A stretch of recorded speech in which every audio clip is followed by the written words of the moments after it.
Hello dear subscriber, मैं आपका वर्मा महेंद्र एक बार फिर से हर्षिला चैनल में स्वागत करता हूं। जैसे कि हम लोग पिछले वीडियो में देख चुके हैं कि हम लोगों ने सामाजिक विज्ञान कक्षा 6 जो कि हमारा गुजरात बोर्ड है, तो उसके बेस पे हमने पिछले वीडियो में पार्ट 10 पृथ्वी के आवरण लिया था, जिसमें हमने पृथ्वी के जो मुख्य आवरण थे वो 4 जैसे कि मृदावरण, जलावरण और वातावरण और जीवावरण के बारे में हमने जाना था। तो अब बारी आती है चैप्टर नंबर 14, जिसका नाम है विविधता में एकता। विविधता में एकता तो कहें ये हमारा नागरिक का चैप्टर है, ठीक है। तो इसमें हम पढ़ेंगे जो हमारे धर्म, जाति और उसकी जो किस प्रकार की भाषाएं बोली जाती वो, और सांस्कृतिक और धर्म के बारे में हम जानेंगे क्या क्या है। तो स्टार्ट करते हैं पार्ट 14, विविधता में एकता। विविधता की समझ धर्म, भाषा, जाति, आर्थिक असामान्यता के साथ विविधता वाले हमारा देश विश्व में अनोखी पहचान रखता है। भोजन, त्यौहार, रीति रिवाज और पोशाक के उपरांत सामाजिक जीवन में विभिन्नता पाई जाती है। अपने देश में एकता और समानता के लिए हम क्या कर सकते हैं, इसके विषय में समझें। तो हम लोग जानते हैं कि हमारी जो पूरा एशिया में भारत है, जो कि हमारे भारत में कई प्रकार की भाषाएं, कई प्रकार के धर्म, कई प्रकार की जातियां और कई प्रकार के भोजन और त्यौहार खाए या मनाए जाते हैं। तो हम उसी के बारे में अब चर्चा करेंगे। भारत के लोगों में जितनी विविधता है, इतनी विविधता दुनिया के किसी भी देश के लोगों में मुश्किल से होगी। विविधता के कारण ही भारत एक उपमहाद्वीप बना हुआ है। हमारे देश में कश्मीर से कन्याकुमारी तक और गुजरात से अरुणाचल प्रदेश तक देशवासियों के रूप, रंग, पोशाक, धर्म, भाषा, खान पान आदि में भिन्नता है। तो हम लोग जानते ही हैं कि गुजरात से लेकर अरुणाचल प्रदेश, जो कि गुजरात हमारा बहुत फेमस है क्योंकि नवरात्रि के लिए, गरबा के लिए, और जो कि इस चीज़ में बताया जाता है कि हमारे गुजरात गुजरात राज्य है, उसके पोशाक सबसे अलग होते हैं और वहाँ का त्यौहार भी सबसे अलग होते हैं। वैसे त्यौहार तो हर जगह के सबसे बेस्ट होते हैं, बट यहाँ की जो नवरात्रि है वो कुछ ज़्यादा ही स्पेशल है गुजरात के लिए, ठीक है। तो हम लोग जानते हैं कि हर जो राज्य है उसकी अलग एक पहचान है और हर राज्य में अलग एक पोशाक बनाई गई है। अब बात करते हैं धर्म। हमारे देश में विविध धर्मों में विश्वास रखने वाले लोग रहते हैं। हिंदू, इस्लाम, ईसाई, बौद्ध, जरदोस्ती यानी पारसी और यहूदी धर्म मानने वाले लोग घुल मिलकर यहाँ रहते हैं। धर्म की विविधता होने के उपरांत सभी समान रूप से धर्म का आचरण कर सकते हैं। ऐसे शुभ आशय के लिए हमारे देश में सभी धर्मों का समान महत्व दिया गया है। तो आप लोग जानते हो कि हमारे पास प्रथम 4 जो धर्म हैं वो हिंदू, मुस्लिम, सिख, ईसाई हैं, जिसके बारे में यहाँ बताया गया है। अब बात करते हैं भाषा। हमारे देश में हिंदी, अंग्रेजी, गुजराती, बंगाली, मराठी, पंजाबी, तमिल, तेलुगु, कन्नड़, मलयालम, उड़िया और कोंकणी आदि भाषाएं बोली जाती हैं। भाषा में भिन्नता होने के कारण भिन्नता के उपरांत हमारे देश में एकता, और इस एकता को बनाए रखने में ये भाषाएं महत्व रखती हैं। तो हम लोग जानते हैं कि हर राज्य की अलग एक भाषा बनाई गई है। कहें तो सब कि गुजरात की गुजराती और बंगाल की बंगाली, महाराष्ट्र की मराठी, पंजाब की पंजाबी, तमिल की तमिलनाडु, और ये सारी भाषाएं हैं जो कि अलग अलग राज्यों से उत्पन्न की गई हैं। तो हम लोग जानते हैं कि यही जो है भाषा हमारा एकता का महत्व रखता है, जो कि हमारी एकता सबसे ज़्यादा महत्वपूर्ण है। अब बात करते हैं सांस्कृतिक।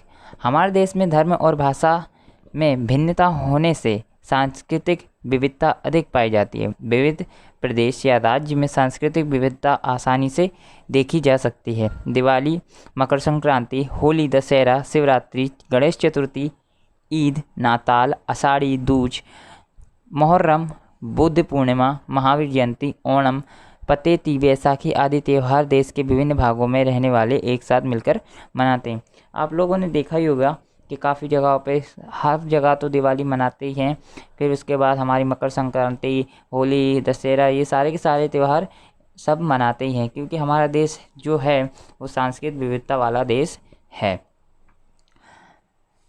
विविधता। अब बात करते हैं नेक्स्ट पेज।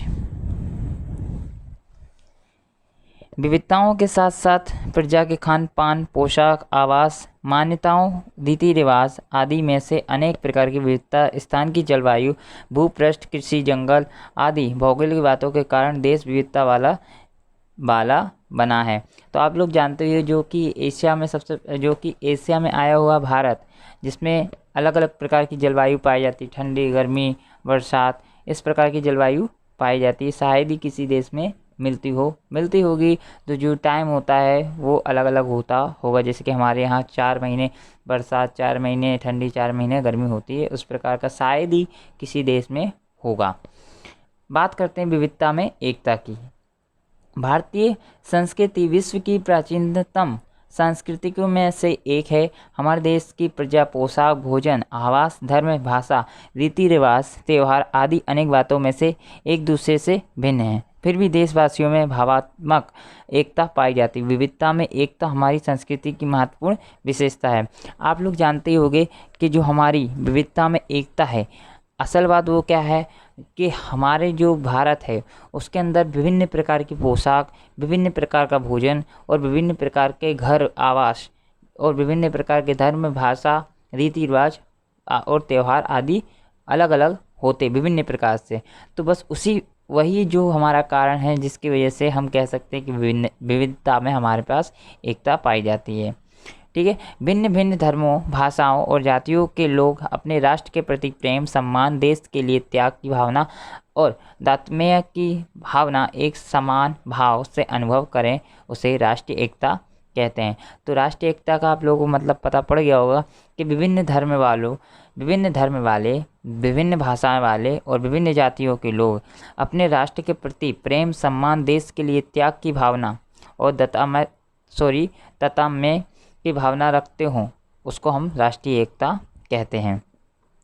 राष्ट्रीय एकता से राष्ट्र के आर्थिक, सामाजिक, औद्योगिक आदि क्षेत्रों का विकास होता है। विविधताओं के बीच लोग शांति, सुरक्षा और समृद्धि प्राप्त करते हैं। इसलिए डॉक्टर राधाकृष्णन ने कहा है कि यदि हमें एक राष्ट्र के रूप में जीवित रहना हो तो हम सभी को राष्ट्रीय एकता की आवश्यकता स्वीकार करनी पड़ेगी।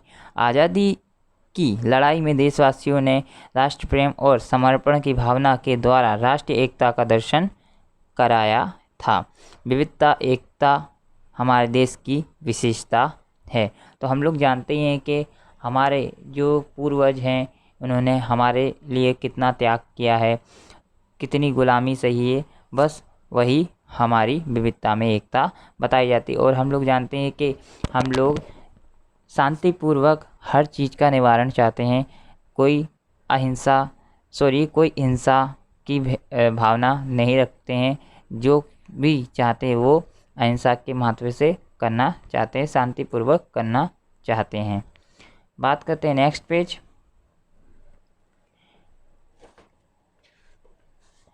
जो कि है विविधता जातियों, धर्म, रीति रिवाज, संस्कृतियाँ, भाषाओं आदि का समन्वय भारत में हुआ है। भारत विविधता वाला देश होने से लोक संस्कृति का सृजन कर सका है। भारत में वसुधैव कुटुंबकम मतलब समग्र विश्व एक परिवार है की भावना को विश्व में साकार किया है। भारत ने धार्मिक सहिष्णुता और सर्वधर्म समभाव का प्रसार विश्व में किया है। भारत धर्मनिरपेक्ष देश है। तो भारत धर्मनिरपेक्ष देश है, उससे मतलब ये होता है कि विविधता में एकता भारतीय संस्कृति का महत्वपूर्ण लक्षण है। कि आप लोग जानते हो कि भारत जो कि हमारा भारतीय संस्कृति है वो सबसे अलग है, इसलिए यह लक्षण है। और दूसरा, हमारे देश में धर्म, संप्रदाय, जाति, भाषाएं और उत्सवों का सम्मिश्रण पाया जाता है। आप लोग जानते हो कि हमारे जो देश है वहाँ पर कई प्रकार के त्यौहार, कई प्रकार के भोजन, कई प्रकार के आवास पाए जाते हैं। भारत के लोग सह अस्तित्व की भावना से अपने जीवन जीते हैं। भारत की प्रजा अपनी विविधता का संवर्धन और सृजन किया है जो अद्वितीय है। तो हम लोग जानते हैं कि जो भी हम करते हैं वो शांतिपूर्वक करते हैं, हमें कोई हिंसा की ज़रूरत नहीं पड़ती है। ठीक है, यही है हमारा जो कि विविधता में एकता का कारण बना हुआ है, जिसको हम कह सकते हैं कि भारत धर्मनिरपेक्ष देश है। बात करते हैं विविधता और समानता के प्रयत्न। हमारे देश में अनेक प्रकार की विविधता पाई जाती है। इस कारण कभी कभी विविधता के कारण भेदभाव पाया जाता है। देश में अमीर गरीब, लड़के लड़की, साक्षर निरक्षर, शहरी ग्रामीण और जाति आधारित भेदभाव पाए जाते हैं। प्राथमिक समाज रचना में व्यवसाय आधारित वर्ण व्यवस्था थी। कुछ समुदाय के कारण आर्थिक सामाजिक रूप से बिछड़े रह गए। इस जाति आधारित भेदभाव का उद्भव हुआ था। कहने का मतलब ये है कि हम लोग जानते हैं कुछ अमीर है तो कुछ गरीब है, कुछ लड़कियां पढ़ी लिखे होते हैं, कुछ लड़कियां पढ़ी लिखी होती हैं, कुछ लड़के पढ़े लिखे होते हैं। तो हम लोग जानते हैं कि पहले से हमारे यहाँ भारत में रीति रिवाज पाया जाता है, पर अभी तो कुछ कम हो चुका है, काफ़ी हद तक कम हो चुका है। पहले क्या होता था, लड़कियों को ज़्यादा नहीं पढ़ाना, ये एक विविधता पाई जाती थी, पर अभी ये चीज़ बहुत अच्छी कर दी है। जो भी गवर्नमेंट है उन्होंने बहुत अच्छा कर दिया है कि चाहे लड़का हो चाहे लड़की हो, उनको बराबर ही हिस्सा मिलना चाहिए, चाहे वो पढ़ाई का क्षेत्र हो चाहे कोई भी क्षेत्र हो। और शहरी और ग्रामीण, जो कि हम जानते हैं शहर और मतलब गांव और जाति आधारित भेदभाव पाए जाते हैं, जो कि अभी कहीं हद तक कम हो चुके हैं। अब बात करते हैं, अधिकतर साक्षर लोग अधिक आय प्राप्त करते हैं। मतलब ज़्यादा पढ़े लोग ज़्यादा सैलरी मतलब इनकम पाते हैं, जिससे पढ़े लिखे लोगों का जीवन स्तर ऊंचा पाया जाता है। वे समाज में ऊंचा स्थान रखते हैं। साक्षर और निरक्षर व्यक्ति का भेदभाव उत्पन्न होता है, मतलब पढ़े लिखे और अनपढ़ लोगों का भेदभाव उत्पन्न होता है। हमारा देश गाँव का बना है। देश में ग्रामीण लोगों की संख्या अधिक है, मतलब गाँव वालों की संख्या अधिक है। शहरी लोग अनुपात में कम है, मतलब जो शहर में रहते हैं उनका अनुपात कम है। ग्रामीण और शहरी लोगों के जीवन स्तर में अंतर होने के कारण भेदभाव उत्पन्न होता है। देश की आज़ादी के बाद देश के संविधान में समानता का अधिकार मिलने से अस्पृश्यता को समाप्त कर दिया गया है। समानता के अधिकार से सबको राष्ट्र में समान अवसर, न्याय और दर्जा प्राप्त होता है। मतलब जब से हमारा जो सबको समान अधिकार का जो रूल बना है, उससे सभी को समान अधिकार प्रोवाइड किया जाता है, वो भी गवर्नमेंट के थ्रू।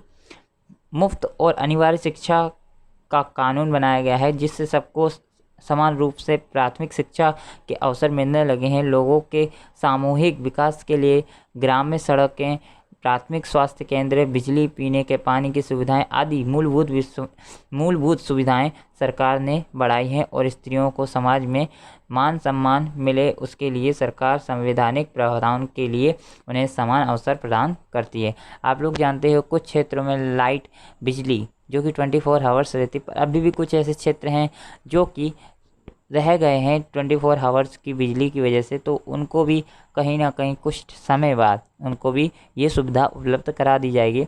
उसके बाद आती है स्त्रियों को समाज में सम्मान और मान मिलना, तो वो कहीं हद तक ये पॉसिबल हो चुका है, और कहीं जो 2-5% 10% बाकी होगा वो आगे वाली जनरेशन में मुमकिन हो जाएगा। और हम लोग जानते हैं कि जो कि पिछले मतलब जो कहें तो जो पूर्वजों का ज़माना था, वहाँ पे लड़कियों के साथ भेदभाव किया जाता था, पर आज के ज़माने में ये है कि कोई लड़का नहीं, कोई लड़की नहीं, सब के सब बराबर हैं। लोग अपने धर्म का पालन करें, अपनी भाषा बोल सकें और अपने त्यौहार मना सकें। इस प्रकार की स्वतंत्रता मिलने के कारण आज़ादी के बाद वर्षों में भेदभाव नाम मात्र का रह गया है। तो आप लोग जानते हो कि कोई भी धर्म हो, कोई भी जाति हो, अपने हिसाब से पहन सकता है, ओढ़ सकता है और बोल सकता है, उसमें कोई पाबंदी नहीं है गवर्नमेंट के रूल के हिसाब से। निश्चित जाति के लोगों के लिए ग्राम पंचायत से सांसद तक चुनाव में कुछ बैठकें आरक्षित रखी गई हैं। नौकरियों में भी इस बात का ध्यान रखा गया है। विद्यार्थियों के लिए छात्रालय, छात्रवृत्ति और आर्थिक सहायता की योजनाएं अमल की गई हैं, जिससे सामाजिक, आर्थिक और राजनीतिक तथा सांस्कृतिक क्षेत्र में आगे बढ़ने के लिए अवसर मिल रहे हैं। तो आप लोग जानते हो हर क्षेत्र में वैकेंसी, मतलब हर क्षेत्र में जो पढ़े लिखे हमारे युवा हैं उनके लिए नौकरी की उपलब्धि कराई जा रही है, जितने से ज़्यादा हो सके उतनी। अब बात करते हैं लड़के लड़की का भेदभाव। भारत ही नहीं, किसी भी देश की प्रगति और विकास में मानव संसाधन के रूप में स्त्रियों की भूमिका बहुत ही महत्वपूर्ण रही है। ये अभी से नहीं है, बहुत पुराने ज़माने से भी स्त्रियों की भूमिका बहुत महत्वपूर्ण है। स्त्री पुरुष की जैविक भिन्नता के साथ सामाजिक और सांस्कृतिक दृष्टिकोण से लड़कियों की पालन पोषण में भेदभाव होने से दोनों का विकास भी अलग अलग तरह से होता है। आज भी अधिकांश घरों में महिलाएं घर में रसोई बनाने का और बच्चों का पालन पोषण का काम करती हैं। स्त्रियों को परिवार विषयक कोई भी निर्णय लेने का अधिकार नहीं है। तो आप लोग जानते होंगे कि अभी तक मतलब कुछ कहें तो 5 से 10% जो गांव या शहर, गांव में अक्सर हो सकता है, शहर में तो शायद मुमकिन नहीं है, बट जो गांव में ये चीज़ अभी भी कुछ इलाकों में उपलब्ध है कि 5 से 10% लेडीज़ों को जो घर के काम में या तो बच्चों के पालन पोषण में या तो घर के चौका बर्तन में उनको रखा जाता है, उनको कोई अधिकार दिया नहीं गया है। 5 से 10% की बात कर रहा हूँ, ठीक है। स्त्रियों को परिवार की विषय कोई भी निर्णय लेने का अधिकार नहीं, मतलब कोई भी वो घर का निर्णय नहीं ले सकती, ऐसा बताया गया है। स्वास्थ्य की अपूर्ण देखभाल, शिक्षा और आर्थिक अधिकारों से पुत्रियों को वंचित रखा गया है।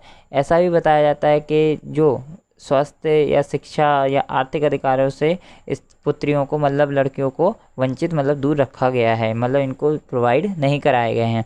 वस्त्रों में, खेल कूद में, शिक्षण के अवसरों में, घूमने फिरने, विचार और व्यवहार आदि में लड़कियों के साथ भेदभाव रखा जाता है। हम लोग जानते हैं कि कभी कभी छूट दी जाती है लड़कों के, जाओ आप घूम सकते हो, पर लड़कियों के साथ पाबंदी की जाती है, तो वो कहीं ना कहीं बहुत गलत है, तो उसके लिए ऑब्जेक्शन बनता ही है।